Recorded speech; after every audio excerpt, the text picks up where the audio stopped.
আমি আজকে তোমাদের একটি সত্যি গল্প শোনাবো।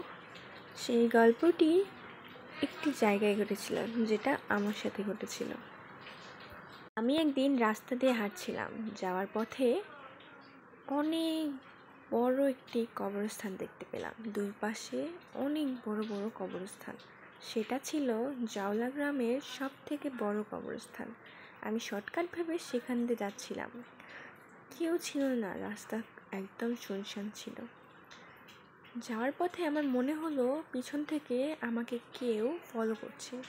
আমি পিছন দিকে তাকাতেই দেখলাম কেউ নেই।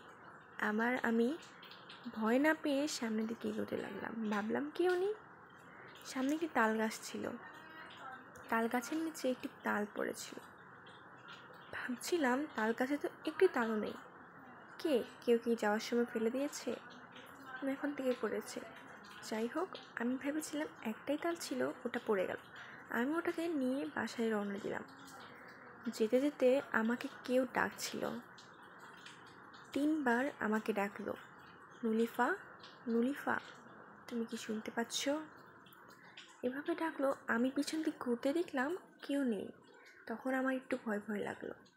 তারপর আমি ভয় না পেয়ে সামনের দিকে এগোতে লাগলাম। সামনের দিক এগোতেই তালটা যেই আমি তুলেছি, নেওয়ার সাথে সাথে কেউ আমাকে বলছিল, ওটি আমাকে আমার জিনিস দিয়ে দাও, আমার জিনিস কেউ নিতে পারে না। তখন আমার ভয় লাগলো।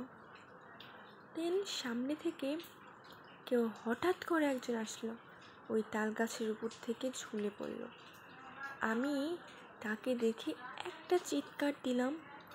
দেওয়ার পরে আমি ওখানে অজ্ঞান হয়ে যাই।